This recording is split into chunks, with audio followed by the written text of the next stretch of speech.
Hey guys, welcome back to another episode of Blessings and Motherhood, and I'm really excited about today's episode. We're actually going to replay an episode that we played last Christmas. Delise and I last year talked about Santa Claus and how we're going to implement that in our houses, and we have two different viewpoints. We used the 15 classical skills to talk through that, and we're going to replay that episode for you guys. Yeah, so I hope you guys will listen to the end. We are actually going to come and give you some updated thoughts that we have on Santa, how it's going, what we think now. And so don't forget to listen to the end to find out what we're doing now.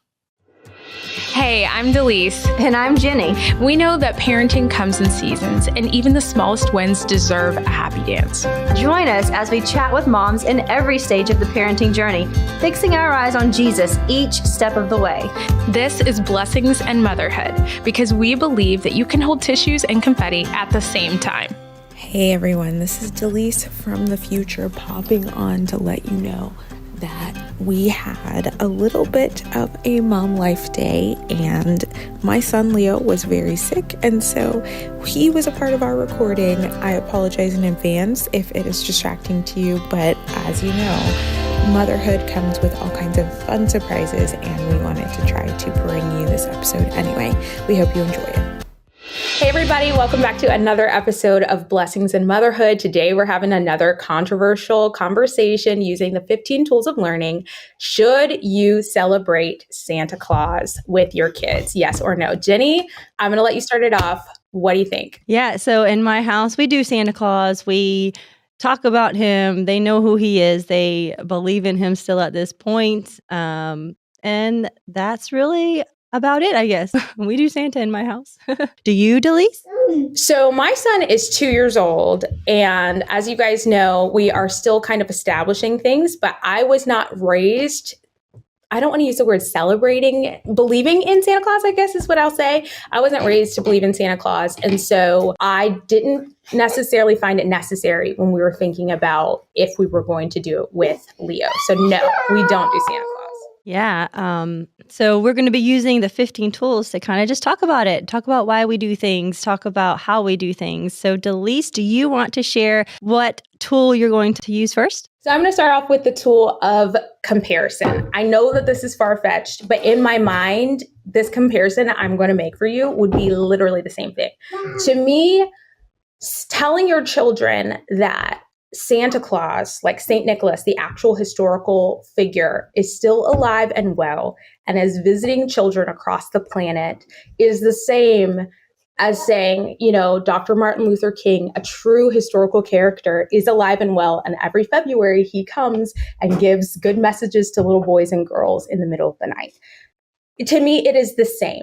And I'll get into why I find it problematic in a little bit, but for now, what I'll say is the world is amazing. Like, this world that God has created is actually mystical and amazingly wonderful and completely difficult to wrap your mind around. And the supernatural does exist. And so even though what I just said about Dr. Martin Luther King is ridiculous and sounds far-fetched, because the world actually is that fantastical, and there are things that you don't understand and there are things that you don't see that really happen, it is not only plausible, and I hate to even say that something like that could happen, because I do believe that angels are still present, and I do believe that Jesus came back from the dead. So it's plausible. And for a child who doesn't fully understand, and I don't even fully understand as an adult, the breadth of some of those things, I think it's too believable. And we'll talk a little bit more about it later. But yeah, because of that comparison between the supernatural that does exist and the supernatural of trying to support Santa Claus still being alive and actually coming, and all of the stories that come along with it, I just find it too close to what could be supernatural and what could be believable. And because it's not true, I do not want to partake. Nice. I've never really thought about the supernatural part of it. So that's really cool that you brought that up. It's a different point of view that I've never heard it talked about that way. So I really appreciate that, Delise. Yeah, that is my biggest thing. And I'll go deeper into it for just a second. So this is one of my other points, like relationship. But I really believe that the enemy wants you to think that things like that are not real. And I have a quote for you from one of our favorite books, Mere Christianity by C.S. Lewis. In this book, at the end of the book, it's page 88 if you buy, or 188 if you buy it from CC. C.S. Lewis is talking about the two different types of pretending. And I'm just going to read it to you. I know that this can sound harsh. And again, I'm not coming for anybody who wants to do Santa Claus, but this is C.S. Lewis's perspective. He says, there are two kinds of pretending. There is the bad kind, as in a man is pretending to go and help someone and said he's not really helping you. But there is also the good kind of pretending that leads to the real thing. I'm going to skip down a little bit in the paragraph. He says, very often the only way to get the quality in reality is to start behaving as if you are a certain thing already. And then, like a children's game, you learn to become that thing. Like, so for example, if you're trying to learn to be kind, you tell your children to say kind things, but they're not really kind. But as they pretend to be kind, they learn what kindness is. And that is, as he said, that is why children's games are so important. So there is an importance to pretending, and I want to protect it. So Jenny, what's your first tool? Yeah, no, I love that. So yes, I chose invention for my first tool. When I was looking at the classical tools little sheet that CC gives you, it had some questions beside it. And basically, invention is about where can I find more information about this topic? And I took this and hopefully went about it in the way it's supposed to be using the classical tools. But when my kids ask me, is Santa real? I always respond with another question because I know there is that thing out there about, I don't want to lie to my kids. And that is true. And I absolutely agree with that. And in this instance, I'm responding with another question, kind of using that classical educator type model by, what do you think? Tell me what you think. And in that, I'm trying to really let them know how they can find more information about this topic. So if I ask them what they think, they might tell me, well, yeah, I think he is real because he's so giving and that's like Jesus. And they may come up with something like that. Or they may say, well, I'm just not sure, Mommy. I mean, how can Santa's reindeer fly? I don't know. And I said, that's a great question. Let's look that up. What do you think? What do you know about this? Where could we go find more information about this topic? Do you want to? And sometimes they do. And sometimes they're like, no, I just think that they can fly, or, something silly like that. But I want them to learn how to do the research. And in this, I'm trying to help them learn critical thinking skills. So it's not that, from how I see it, I'm not trying to lie to them. I just really want them to discern the truth and to find the truth for themselves. How can I help them foster that desire to want to search for the truth? And how can I let them know I'm going to help you find the truth in that? And eventually I will help them find the truth. I kind of have this way that we're going to go about it. With Santa Claus, I have never said that he is real. What I've told them is that there's a secret to Santa. And I guess in the long run, the secret is going to be that Santa is not a person, but Santa is an idea. And he is the idea of giving. He is the idea of not wanting glory for yourself kind of thing. Santa gives us presents, and yes, that's really Mommy giving you the presents, but I didn't need you to thank me for those. I gave you those presents because I love you. I did not give you those presents because you were good for all year long. I did not have a list and was checking it twice. But the idea of Santa is that he gives to children all around the world. He is a giving man. He is a kind man. He is a joyful man. And that's kind of where I'm going to go with it with my kids when the time comes. At this point, I have a 3-year-old, a 5-year-old, a 7-year-old, and a 9-year-old, and they have not wanted to know the secret yet. They ask me all the time, Mommy, is Santa real? I always come back with, what do you think? Let's look this up. Is this realistic? Is it not? And I let them wrestle with that for a little bit. After they wrestle with it, we might do some research, we may not. I come back with that question, well, are you ready to know the secret about Santa? And they have not said yes yet. And in my mind, I do think they know the reality of Santa, right? That he's not real, that Mommy gives him the presents, but I give them that option. Are you ready to know the secret? And I kind of let them know, like, once you know the secret, you know it. You can't not unknow it. And they haven't wanted me to tell them that yet, despite me knowing my 7-year-old and my 9-year-old probably do get it. It's almost like they want to keep their childlike innocence and believing in Santa Claus as well. So that's kind of where I saw the invention of it, and Santa and teaching them how to think critically, if that makes sense. Yeah, that's a very interesting approach, like helping them to seek the truth without letting them quite find the truth. But if they find it, it's interesting. I do understand what you're saying. And I think that the fact that you are telling them that there's a secret and asking them if they want to know, I wonder, I would be very interested to hear from Biggs in about 2 years, whether or not he knew what you meant by that, because he is close to that age for sure. And some children understand that type of speech very young. So it's very interesting. And I'm not sure. I definitely have the tension of feeling like if I tell my children that Santa is alive, that I'm lying to them. I have trouble getting around that. I have a story about it for you in just a second. But yeah, I have a lot of trouble getting around that. Yeah, I haven't told my kids that Santa Claus is alive. I really haven't said much of anything. They know there's a secret. And I know some people are going to probably have issues with that. Oh, you tell your kids secrets, or you tell them that secrets are okay. And I think I'm getting into another one of my topics real quick, but I'm going to go ahead and go there. I think there's different kinds of secrets. And then the way we define the word secret too is different, because you can have secrets that are bad. You should not keep secrets. I do not want my children to keep certain secrets from mommy, right? But if there's a secret as far as like you're throwing a surprise birthday party for daddy, and I don't want my kids to tell them about that surprise party, that's technically a secret, but it's meant for good. And for them to understand that, I think is where I'm at with that whole secret thing right now, because it's not that I'm trying to hurt them with this secret. They know that, and they know that I am absolutely 100%. When you want to know, I am going to tell you. So it's not like a hurtful secret. And I know people can go both ways on that, keeping secrets from their children or their children keeping secrets from you. They're not going to trust you in the long run.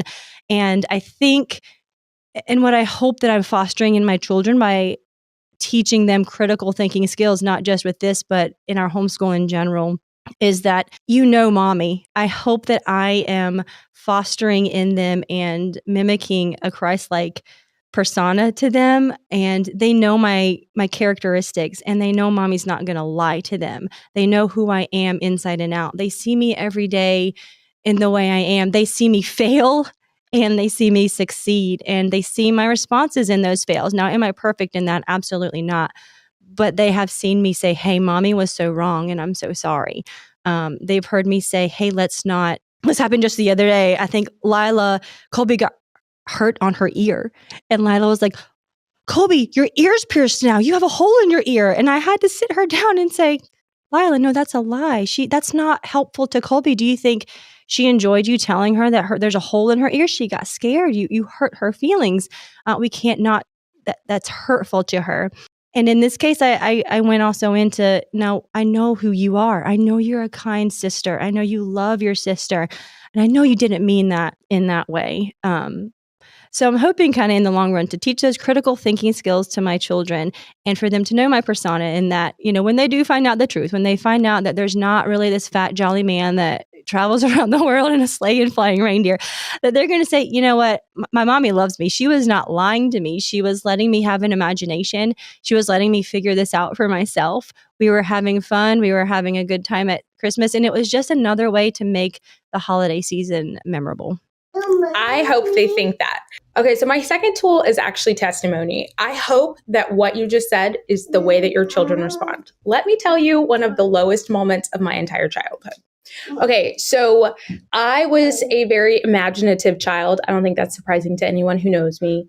And I love to play with dolls specifically. I had this whole world with playing with dolls. I think some of it was that I was an only girl. And so like my brothers didn't want to play with me. So they would just say, go play with your dolls. And so I just did. But when I was probably 6 or 7, a little girl and she had a little brother moved in right down the street from me. And they were Christians. Their dad was the pastor of the Presbyterian church on the corner. And the gap between her and her little brother was the same as me and my little brother. So we became like best friends, and she was obsessed with dolls. So we would play and we would pretend all the time, to the point where we would be on the phone. If we weren't allowed to go over, my mom would let me call this girl, and we would play on the phone in our closets and pretend like we were in the same place for like hours. Like it was a very immersive and close friendship. So one year, my friend let me know, and I knew this, but I don't think I heard her the way that I heard her this particular year, that it's not Kobe. Un momento. So my friend proceeds to tell me and my little brother that they believe in Santa, that he is definitely real. And then they tell us all of the reasons why they know that he's real. Because of course, that was the first question that my brother and I asked. We were like, well, what makes you think he really exists? And they said, all the classic things. We lay out carrots outside and there's water and the carrots get eaten. We see the bite marks on the carrots and the water gets drunk. And then we lay out the cookies and that gets eaten, and the milk, and all their parents had an extremely, and this is no critique on her parents, they had an extremely elaborate way of helping them to experience Santa Claus on Christmas Eve. Mm-hmm. And so my little brother and I, and this is one of the lowest points of my childhood, I feel deep shame and regret when I think about this, but you have more. But my little brother and I proceeded to tell her, no, your parents eat those cookies and they drink that milk and they pour the water out on the grass, I promise you, and they break the carrots and throw them away. None of those things are real. We were trying to help them because we have very strong truth centers. And so they were shocked, but they said that can't be true. And we said, watch. And so that's what my friend and her little brother did. They watched, and they watched their parents as they ate the cookies and drank the milk. They watched out their window right where they put the carrots and the water as their parents threw them away and poured them out. And it was devastating. So then one day my mom gets a phone call and she calls me upstairs. No. And it was the pastor. And they were very perturbed that I had gone to such lengths to reveal the truth to their children. Now, let me just say, if I haven't already been clear, I do believe that what I did was wrong. It was not kind. And there was, the little spirit inside of me saying, like, you're not being nice about this. I knew I wasn't being kind. But I just thought that the truth mattered more at the time.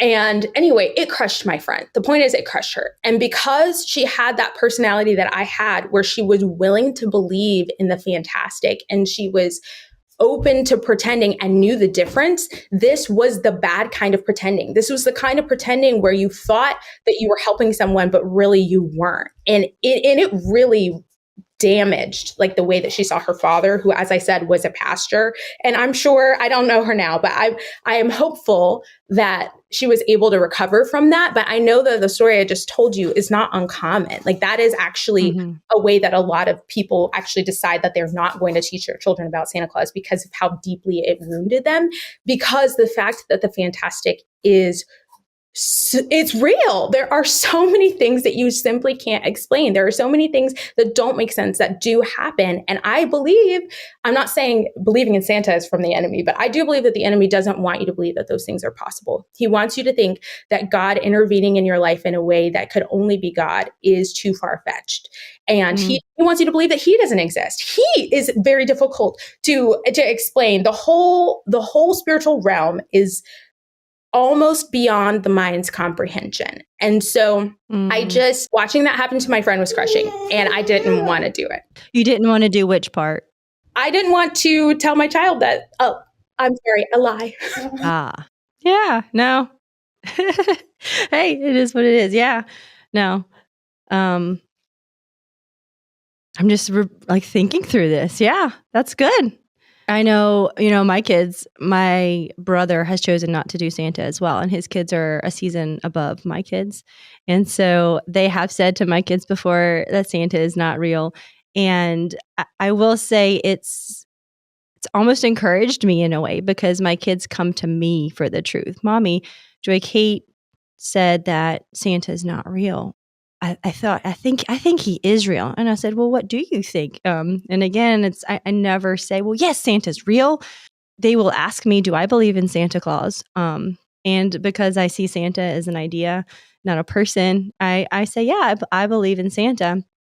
And again, coming back to that, when you think of Santa Claus as the idea of giving selflessly, it just kind of goes back to that. So my third tool is memory. And again, I went back to the tool list and the questions beside memory were, when did you learn this? Does this remind you of anything else? And how could you make this topic memorable? And I think that's kind of what Santa is on the backside of Christmas. I do think there's something special about Christmas trees and Santa and Christmas lights and gifts and family and food and all of those things do make up Christmas for me. We can bring testimony in as well, kind of like what I was talking about earlier. I grew up with Santa. I did not see my parents as liars. I knew who my parents were. I knew they were good people who would never lie to me. And I did not, and this was just my personal experience, I did not see it as, well, if you lied to me about Santa, you're lying to me about Jesus, and Jesus isn't real. But I do know that some people do have that outcome because of Santa. So I'm not saying that's not real. It just was not my experience. That's not my testimony with it. And kind of like what you were talking about, Delise, I've never really spent much time thinking about like the spiritual world and in that. But these things, and even Santa, in my opinion, they just help provide like a special ambiotic feel about Christmas, because my kids do know the ultimate reason for this season is Jesus. And it is him coming down to this earth, being born, God sending us his child as a human, 100%. We were talking about this morning. He is 100% God and he is 100% human. And God loved us so much that he sent his son, right? And that is the main thing we talk about at Christmas. Santa Claus is kind of just like something else that makes this season more special for us. The Bible, I don't think, in my research in the Bible, doesn't really specifically tell us how to celebrate, but it talks about celebrating in so many different ways. I mean, the angels rejoiced at Christ's birth. The shepherds rejoiced in their way. The wise men gave gifts. Celebrations are everywhere. It talks about rejoice in the Lord always. And again, I say rejoice. It doesn't say specifically how you need to do that. You have to rejoice by doing this and this and this. You can't do Santa. You can't do anything else. The Bible doesn't even tell us really, I think, like when to celebrate Christ's birth. I know there's been a lot of history in that and people trying to figure out like when on the calendar that was. But to my knowledge, it hasn't really been like, oh yes, he was definitely born December 25th. So I know that we've just kind of put that as a day, December 25th, Jesus' birth. So I think there are so many different ways that you can celebrate Christmas. And in that, I think it's just our job to celebrate well and to give God the glory in the end.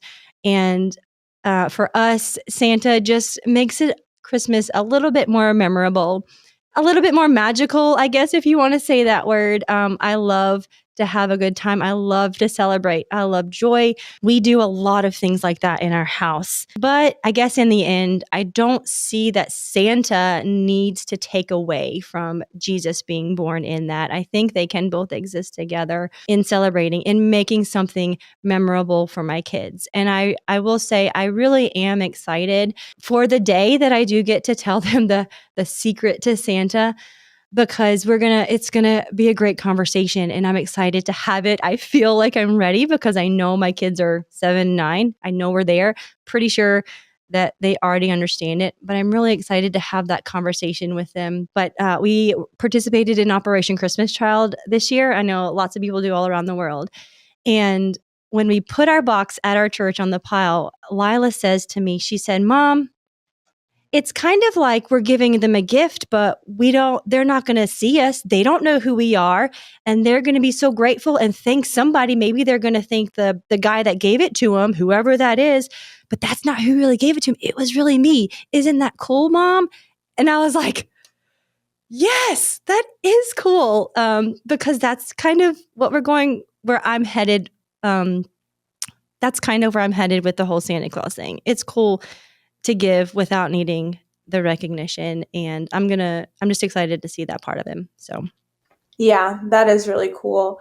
And I will say, I'm going to take a similar perspective and go a different direction, if that's okay. My last tool is relationship. And I kind of spoke to this already, but you kind of actually supported this point when you were saying that, like, you love how special how special including Santa it makes Christmas. I can see how it feels that way, especially because of the way that you grew up. Like the fact that that was something that was really special and you didn't have any negative, repercussions or experiences from it. And I would actually say the same thing, but for the opposite reason about my childhood. I feel like including Santa, and let me be very clear, we still watch all the Santa Claus movies. I just laid my son down for a nap and I read him The Night Before Christmas. We acknowledge Santa and I think it's super fun. I completely talk about him as a historical figure and as a pretend character, kind of like I would the Tooth Fairy. And then I focus on what I'm about to say, which is the reason for Christmas, which you focus on it too. That's the point that you're making. And I feel like the fact that Jesus came to be born of a virgin, that there was this collection of stars in the sky that told these wise men where he would be. And if you want to hear more about that, actually, you can listen to an episode of another podcast we produce, Refining Rhetoric. We have the guy who uncovered all of the Star of Bethlehem information on that show. And he talks about how he came to Christ through CC. It's crazy. But anyway, he's on that show.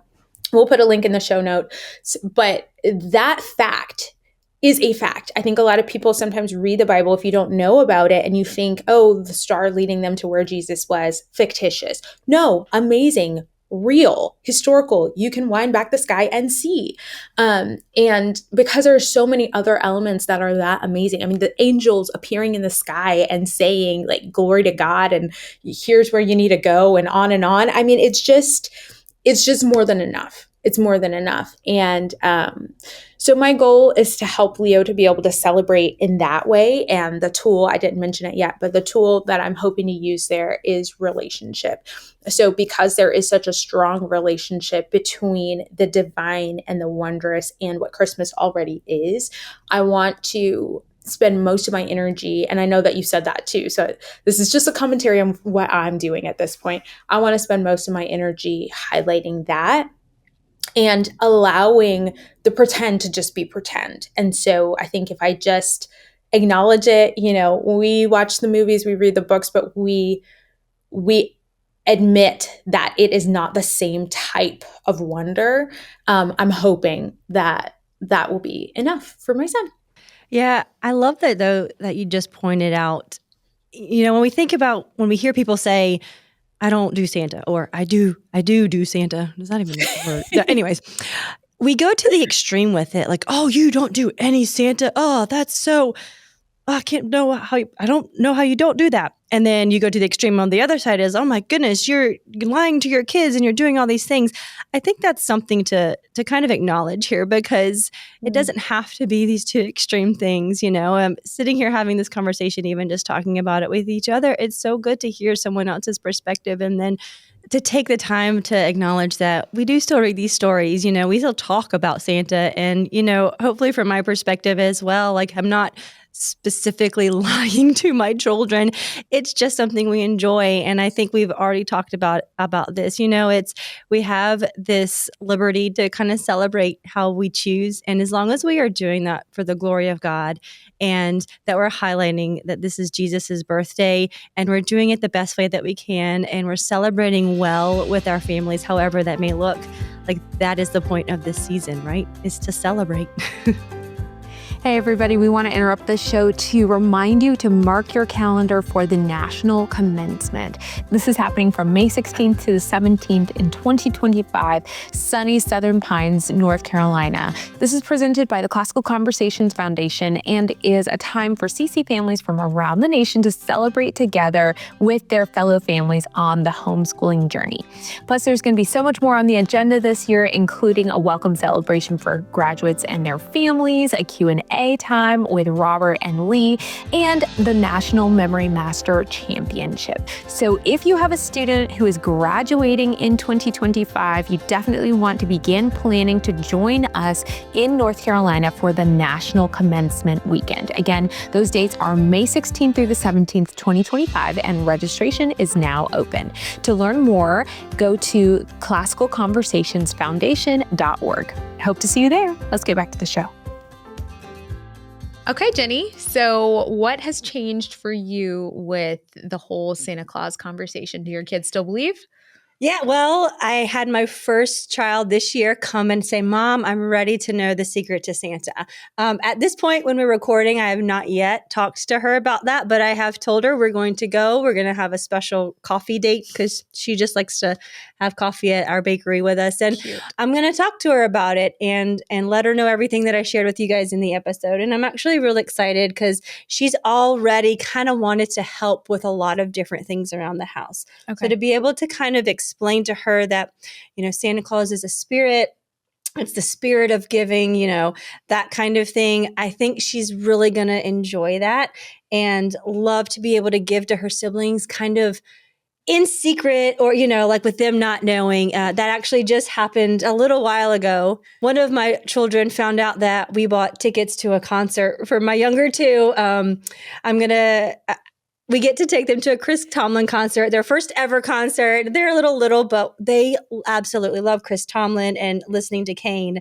So my older son was with me and he saw me buy the tickets. He's like, Mom, what's going on? I was like, you can't tell your sisters this. This is between me and Mommy. I'm trying to surprise them with these concert tickets. So can you keep this a secret and not tell your sisters so that they're so surprised and things like that. So he was so excited to join in that with me. And I feel like that's kind of how the secret to Santa is going to go. They're going to be really excited to know and to get to share in that surprise, knowing that they're loving on their siblings without having to tell their siblings like, oh, I did that for you, or, things like that. So it's going to be interesting to see. I'm real excited. We're still kind of on the same path with everybody. I have had a ton of questions this year, though, about Santa Claus, and we do the tooth fairy in my house, things like that. A lot of good conversations about truth and how we find truth. We've gone to the Bible for things as well. So it's been a really fun year listening to them kind of wrestle through those ideas. Yeah, that's cool. Yeah. So how about you, Delise? Well, Leo is definitely curious about Santa Claus. We're back at the home improvement store. Right now we're recording this in October. And so we're back. If you didn't hear the Halloween episode, go listen to that and you'll know what I'm referring to. But now they actually also have Christmas decorations out, which just like... So early. I think I'm always going to be that old lady who's just saying, why are you guys putting these decorations out so early? But they're out. And so there was this little Santa who's like climbing up a ladder up and down, and he was asking me and saying like, well, I want to have Santa, so I can see that I'm going to need to be very intentional about helping him, not necessarily to not feel left out, because there's nothing wrong with being left out, frankly, sometimes, but helping him to still feel like he's able to celebrate Christmas well without having to participate in Santa because he was very fixated on it. And actually, he just thought it was odd. Like he couldn't really understand why Santa was doing that and et cetera, et cetera. And like, why is he taking stuff from the bag? Who is it going to? He's just, there's so many details that he wanted to understand. It was hard for me to explain it without like ruining the whole thing. And then also, he's 3 right now, but he will definitely say anything that I say in the exact way that I say it. So I'm also having to be very careful about the way I talk about Santa not being real, because I don't want him to just accidentally ruin it for his friends by just speaking matter-of-factly. So can you share with us, maybe for those that are in the same position, is there a certain way that you do say it? Oh, I wish I had figured it out. I haven't figured it out. So if you guys have ideas, can you share those ideas? Because I don't have it yet. I feel like I'm not being specific enough yet. And so I'm just talking way around it because I know he's a parrot. I mean, he's literally saying exactly what I say. And he's still really little. And you can change the subject really if you needed to, probably. And he's like, oh, okay. Yeah, I'm just speaking of him as a character right now. But I can tell that that's not quite enough. So we'll see how it goes. But that's my little update. We're very fixated on Santa Claus right now. Yeah. Well, and this is kind of off topic, but back to your point about there's already stuff in the stores with Christmas. I really don't mind that, only because I don't like the Halloween stuff in the store. Yes. My kids do see it and they get so upset, like, Mommy, that is scary. Or we have a house right down the road from us that has these scary, huge creatures Why on are their they front so porch. big? I don't know. They're 3 times as big as the Christmas decorations, okay? I know, but they don't look at that house because it is too scary for them. And Banks might go to that house because he knows, he's like, that's Sure. not real. But I love to see the Christmas more than the Halloween. Same. So I wish they would just go ahead, put it out there, man. Get our minds focused on Christmas and Jesus, because that's what we really see it as. Christmas is Exactly. Jesus' birthday. That is the first and foremost thing that happens. So it's better than Halloween. 100%. Yeah. And that's how we landed there, honestly, because Yeah. he was like, I want to hear the rock and roll song. And I was like, Lord Jesus, please let that thing not be over there. And we're headed in that direction because I was hoping I could redirect him or like explain on a better age appropriate level. And I saw the abominable snowman. I said, let's go this way. Which that became a whole other conversation. But anyhow, guys, we love having these conversations with you guys, and we hope that you have enjoyed thinking about these topics with us. If you have enjoyed it, we would love it if you would subscribe to this podcast channel so that you don't miss an episode like this, and find us over on social media so that we can continue the conversation. Tell us your stories, give us advice. You know, all of us need to learn from one another. I love the way that we can really work together to be a community, especially with topics like this one. Yeah, it's really good to just be able to talk even with someone who may not do the same thing you do or agree in the same way you do, but we can laugh about it and get advice from each other and take what each other says and think about it and then go do what's best for you and your family. Of course, with the biblical principles in mind. 100%. Yeah. But thanks for coming over here, guys, and we'll see you in a couple weeks. Bye.